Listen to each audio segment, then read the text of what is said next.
I thought winning $54 million in the lottery would solve everything. I had been buying the same numbers for 31 years. My late husband's birthday, the year we married, the age he was when we lost him to a stroke. And when the call came from the Lottery Commission on a gray Tuesday morning in November, I sat down on my kitchen floor and wept so hard my chest ached for hours afterward. I wept not for joy, not immediately. I wept because Richard wasn't there, because the man who had held those numbers sacred, who had tucked the little printed slips into his wallet every single week, was gone, and the universe had chosen this particular Tuesday, 6 years too late, to deliver on its promise. And then I made the single most devastating mistake of my life. I told someone, not the world, not the newspapers, not my son, or my neighbors, or the book club women who met at Margaret's house every third Thursday with their wine and their opinions. I told one person, just one. I told my daughter-in-law, Clara, the woman I had trusted more than my own blood, the woman whose hand had held mine at my husband's graveside when even my son was too broken to stand. And I told her because carrying it alone had started to feel like holding a stone underwater. 3 weeks later, I found the legal documents she'd already started filing to take it all from me. I did not tell anyone else. That had been my first and most iron decision, made in the trembling seconds after I hung up with the Lottery Commission's representative. I had read the horror stories, the cousins who materialized from nowhere, the charity requests that piled up like autumn leaves, the lawsuits, the isolation, the peculiar cruelty of money that strips people of their true faces and replaces them with hunger. I was a 71-year-old widow living alone in the house Richard and I had built together in Millbrook, Oregon. A 3-bedroom craftsman with a wraparound porch and a garden that produced more zucchini than any two people could ever usefully consume. And I was not about to let money rewrite the story of a quiet, earned life. I arranged everything through a blind trust, as the attorneys had advised. I protected my identity within the documents as long as the law would allow. I told no one. No one, that is, except Clara. Clara was my daughter-in-law of 8 years, married to my son Daniel, and she was, I believed deeply and without reservation, the single best thing Daniel had ever done. She was a pediatric nurse with steady hands and a laugh that filled a room without apology or performance.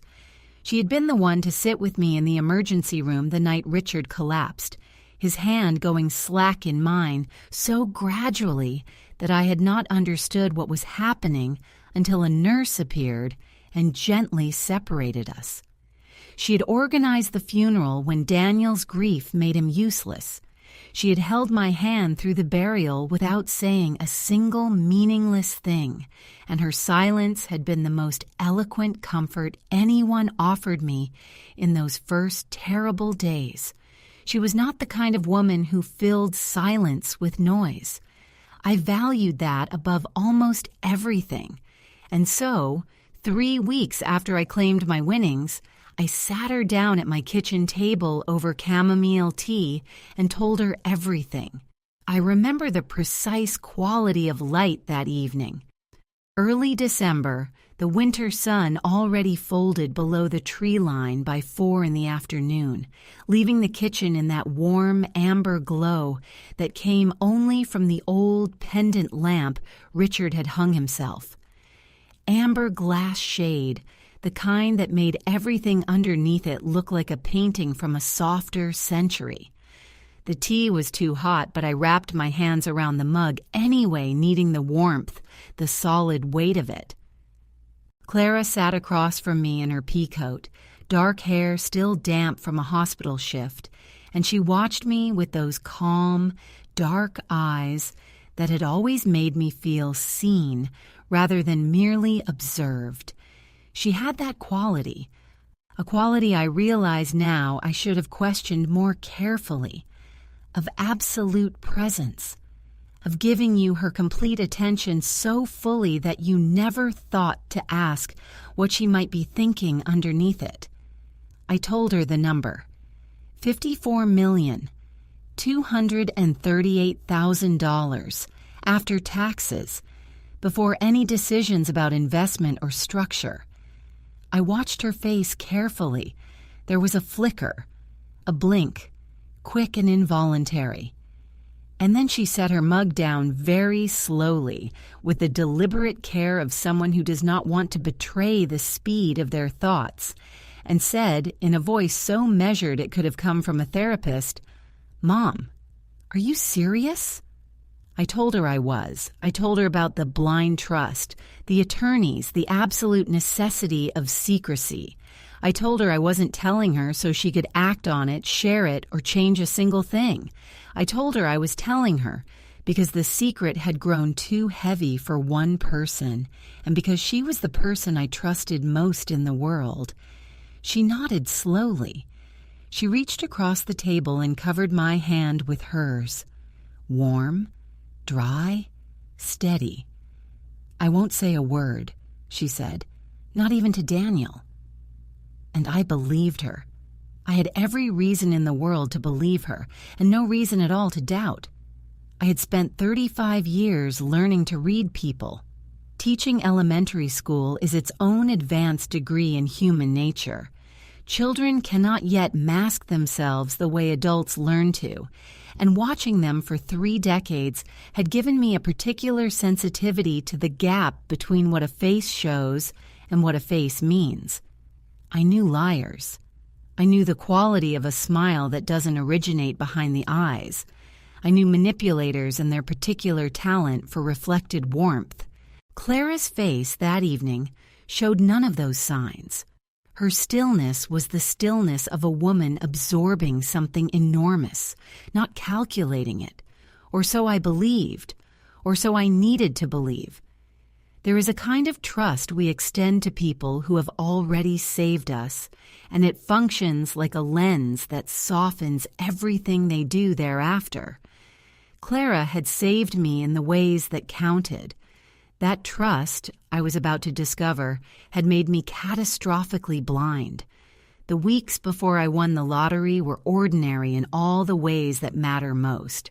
I rose at 6:30, as I had for 50 years, and ground coffee in the same old burr grinder that sounded like a small engine reluctantly starting in the morning quiet. 2 cups at the kitchen window, watching the garden go through its November dying. The last brown stalks of zucchini plants, the rose canes I hadn't cut back yet, the bare arms of the Japanese maple Richard had planted the year Daniel was born. Then I fed Chester, a fat, imperious orange tabby who had been Richard's cat and had transferred his loyalties to me with the pragmatic grace of an animal who understands food security, and walked 3 miles down the creek road and back in the yellow windbreaker that my neighbor Margaret always said made me look like a human traffic cone, which I considered a compliment. These were not small comforts. They were the architecture of a life I had built carefully from the ruins of grief, and I was fiercely protective of them in the wordless way you are protective of things that keep you upright. Daniel called on Sundays, as he had since college. The calls lasted 12 to 15 minutes, and they were warm in the procedural way that dutiful children are warm. Punctual, present, never overtly unkind, but closed in a way I had long since stopped trying to open. He was like a room with lights on, but the door shut. You could see the glow underneath. You simply couldn't get inside. Richard had always known how to knock in the right way. After Richard died, I stopped trying. Daniel was a good son by the metrics that most people use, and I had made my peace with that particular limitation of love. Clara, in contrast, came alone more often than she came with Daniel. On Wednesday afternoons after a hospital shift, on Saturday mornings with bakery pastries, always with that quality of complete attention that had meant so much to me. I had seen this as a blessing.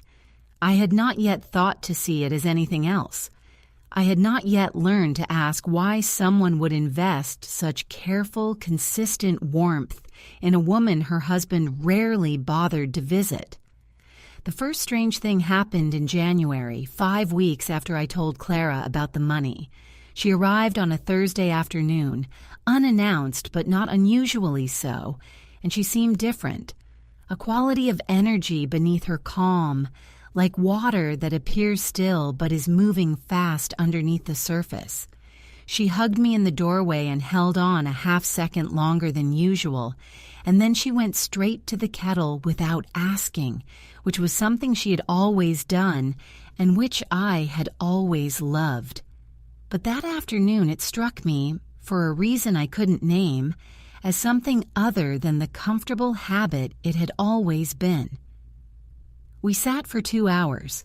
She asked about the attorneys, how many people they had contacted, whether the blind trust was fully secure, what would happen if someone at the Lottery Commission leaked my identity. I answered openly, because she was Clara, because the questions seemed natural for someone trying to help me protect myself. She had always been protective. That was simply who she was. When she left, I stood in the hallway for a long moment and felt something settle in my stomach. A low, quiet unease, like weather that hasn't broken yet but has already decided to. I told myself I was being paranoid.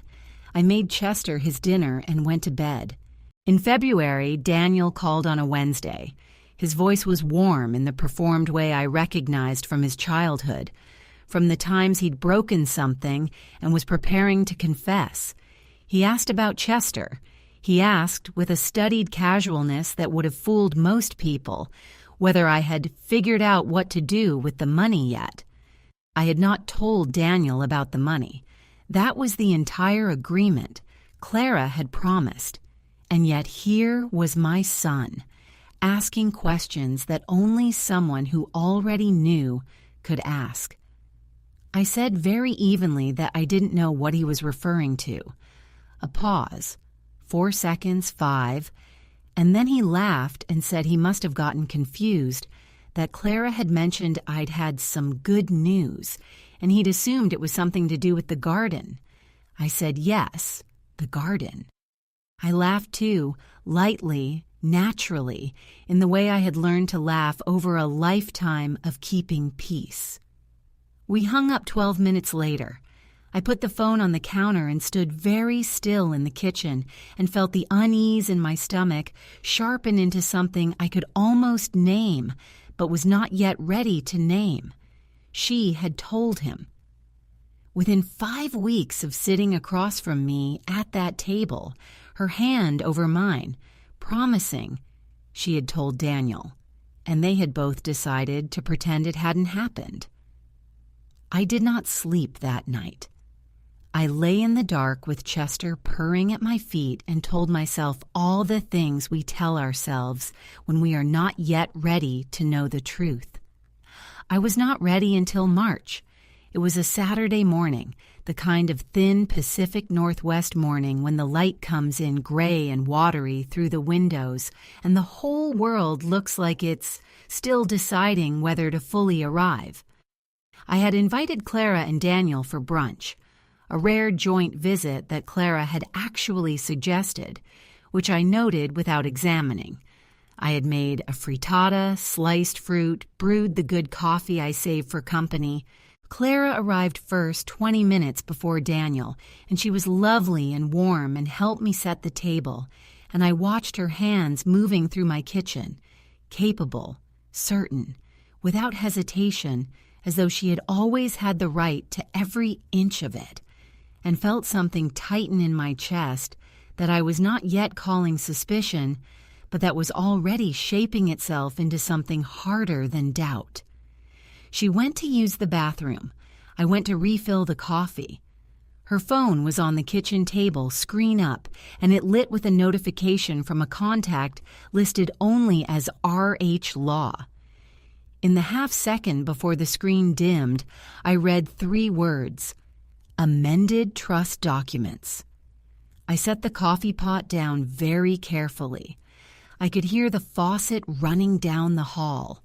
My hands were absolutely steady, which surprised me because my heart was hammering so hard I could feel it in my throat, in my temples, in the tips of my fingers. I picked up her phone. It was not locked.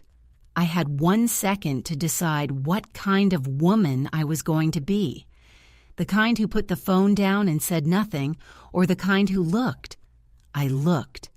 The text chain with R.H. Law was 3 weeks old and contained 11 messages. It referenced a trust modification consultation. It referenced primary beneficiary restructuring. It referenced a document called, and I read this word 3 times before my brain would accept it, amended beneficiary designation, $54 million asset trust. The most recent message, sent 2 days prior, read, "Documents are ready for review. Please confirm signature appointment for Tuesday." The faucet turned off.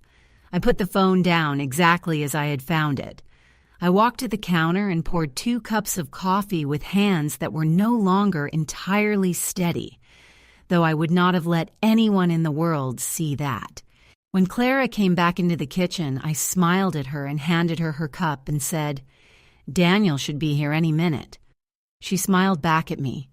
Warm, familiar, the smile I had trusted for 8 years, and said, "I'm so glad we're doing this, Mom." I looked at her face and saw it clearly for the first time. Not the warmth, the calculation beneath the warmth, the patience of someone who has been working towards something for weeks and is almost there. The amber light from the pendant lamp fell across the table where she had held my hand and promised silence. Outside, I heard Daniel's car pull into the driveway. Chester wound around my ankles. The kitchen smelled of coffee and frittata, and the tulips Clara had brought, their red heads open and leaning toward the window. I breathed in. I breathed out.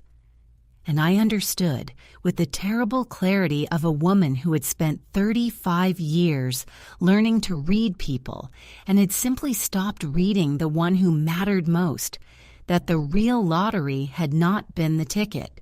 It had been the secret, and I had handed it to exactly the wrong person. I had 3 minutes before Daniel walked through the front door, and I used every second of them, not to panic, not to cry, to think. I stood at the kitchen counter with my back to Clara and breathed through the arithmetic of betrayal.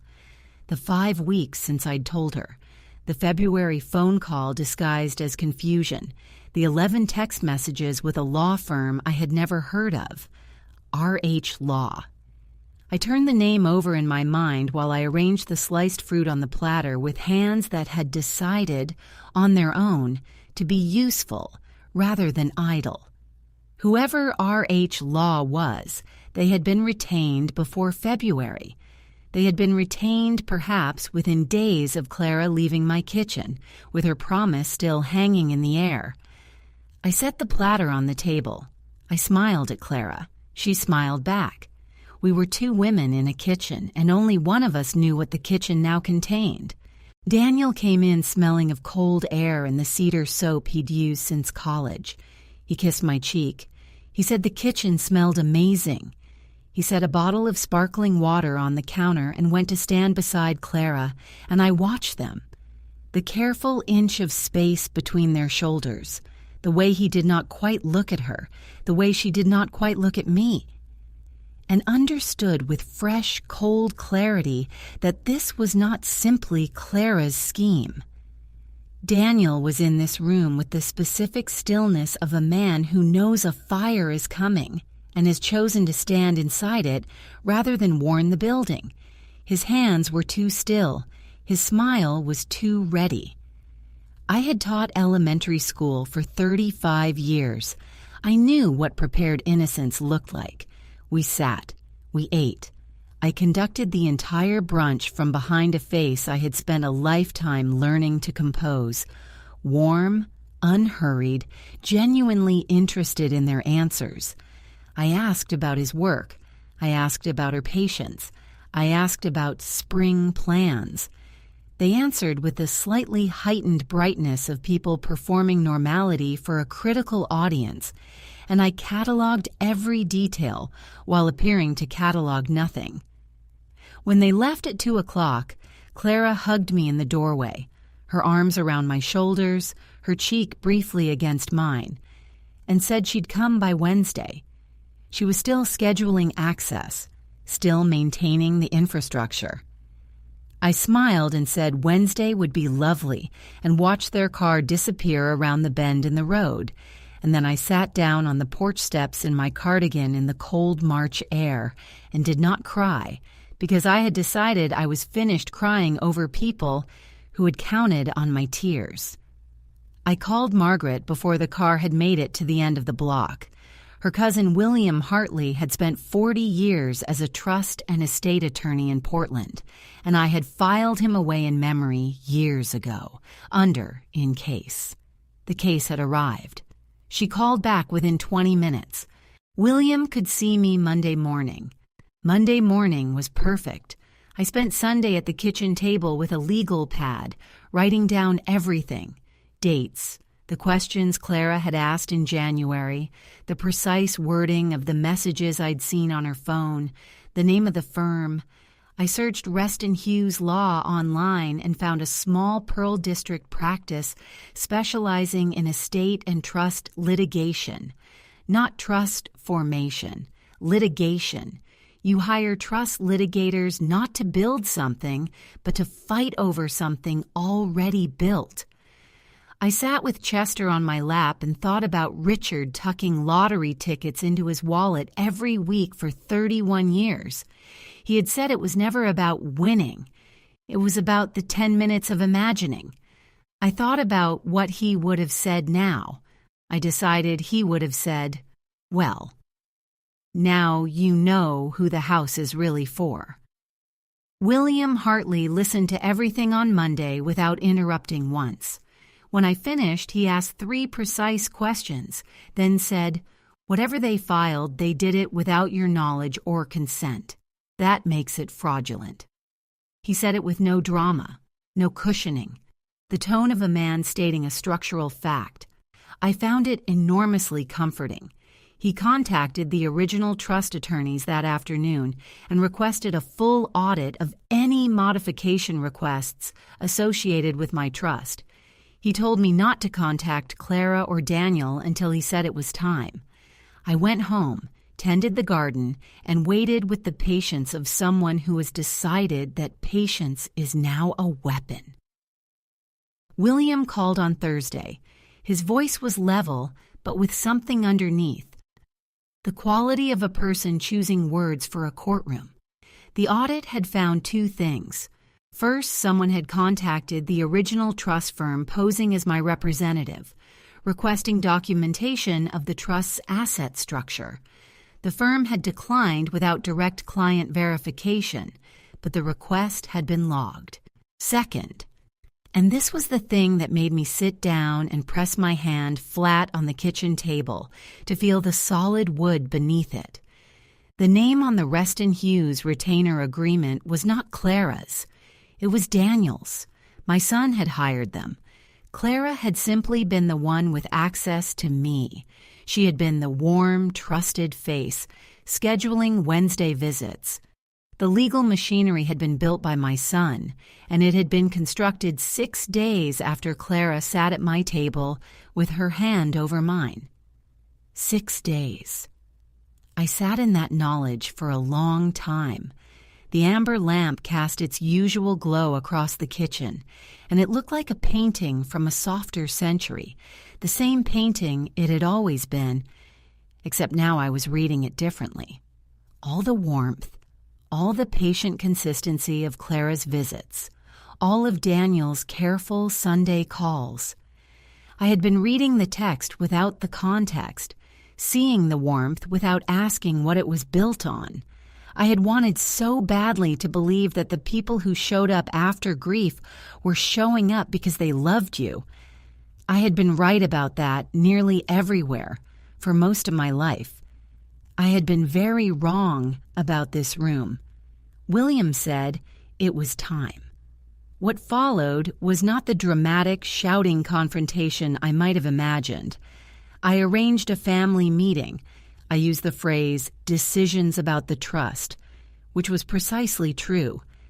And they came to William's conference table on a Tuesday morning looking confident, because they believed they were 2 days from a signature appointment that would restructure everything.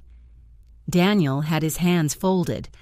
Clara wore her peacoat, her face arranged in that expression of warm attentiveness that I would never again be able to look at without reading the mathematics beneath it. William sat beside me. 2 investigators from a firm he used sat behind us. Everything that followed was already on record. I placed a single piece of paper on the table between them. The retainer agreement between Daniel Marsh and Reston Hughes Law, dated December 19th, 6 days after I had told Clara about the money. Daniel looked at it and went completely still, the color leaving his face with a speed that reminded me, horribly, of the way he had looked as a child when he'd been caught at something. Clara looked at the paper, then at me, and her face did something complicated. Surprise folding into calculation, calculation folding into a performance of hurt. "Mom," she began, "I can explain." "You won't," I said, quietly. "The way you say a thing to which there is simply no useful response." She stopped. I told them what I knew, all of it. The text chain, the audit, the impersonation attempt at the original firm. The retainer dated 6 days after her hand had covered mine, and her voice had said, "I won't say a word." I spoke for 7 minutes, and neither of them interrupted because there was nothing to interrupt with.